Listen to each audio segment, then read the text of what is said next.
Thank you, Mr. President. Colleagues, today I rise on behalf of working class families sitting at the kitchen table across Georgia. The parents trying to stretch a paycheck, the seniors choosing between groceries and prescriptions, and the young families wondering how they will afford child care next month. So let me begin with something important. My Republican colleagues are right. People are hurting. Costs are up, housing is expensive, and healthcare premiums are rising, and Georgians want relief. One thing you failed to mention, many folks have failed to mention, is that healthcare premiums are rising, but this chamber, the majority party, decides to do nothing about that. But at the end of the day, we agree on the problem. And I want to share one other problem that exists. All of us in the state of Georgia and across this country are paying $1,000 more per year on everyday costs. That was failed to be mentioned yet again by the majority party because of their president's tariffs. They don't speak out against that. So this bill is not relief. It is actually a tax shift with an F, dressed up as a tax cut. When you look beyond the headline, the numbers tell a very different story. Independent analysis shows that shifting away from income tax forces Georgia to rely more on sales tax, the most regressive form of taxation that exists, placing a larger burden on working and middle-class families while giving the biggest benefits to those at the top.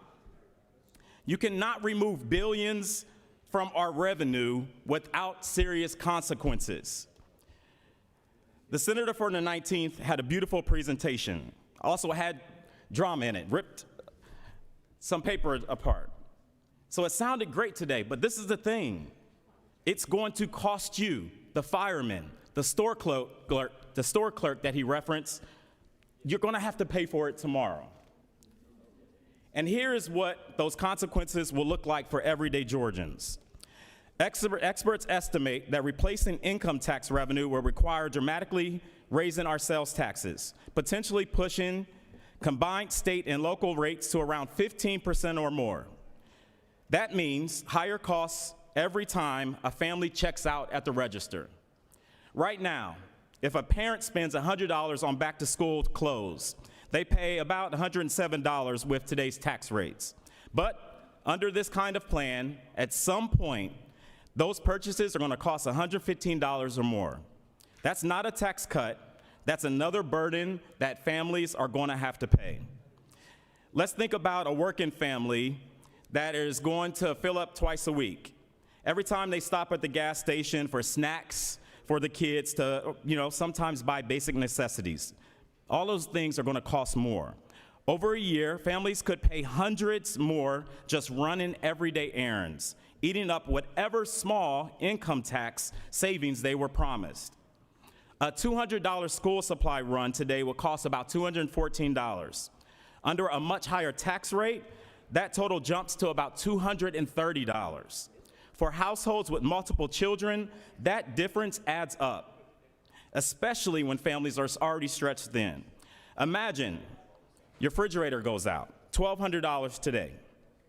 It breaks down, but tomorrow you will have to pay about $1,380, nearly another car payment just in taxes. So let's be honest about the truth.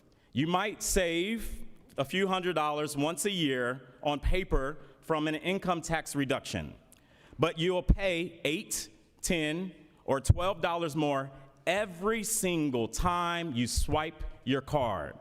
That is not relief. That is shifting the burden onto the middle class. And while families pay more at the register, those proposals creates a massive hole in our budget, threatening the very programs that keeps our community strong and keeps this state going.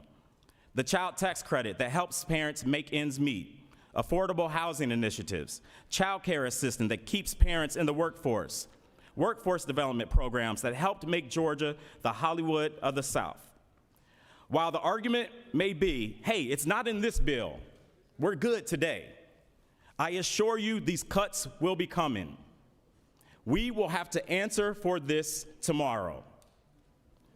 Income taxes fund the majority of these investments, and without them, we are not changing a tax policy. We are actually changing the kind of state that Georgia is. Studies have already shown that lower and middle class income Georgians pay a higher share of their income in taxes than the wealthiest households. Doubling down on sales tax only makes that imbalance worse.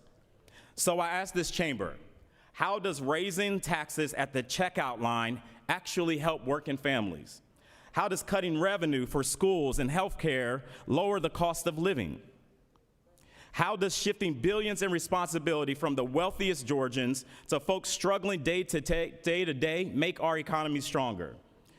Because nothing in this bill lowers rent, nothing lowers grocery prices, nothing reduces child care costs or prescription drugs. It simply changes who pays. Colleagues, Georgians deserve relief, not a plan that sounds good in the press, but leaves families paying more every single day. So I would argue that we should slow down, show the math, let us protect the programs that keep families stable, and until we do that, I cannot in good conscience support Senate Bill 476. So today, I must vote no, and I encourage my colleagues to do the same. Mr. President, I yield the will.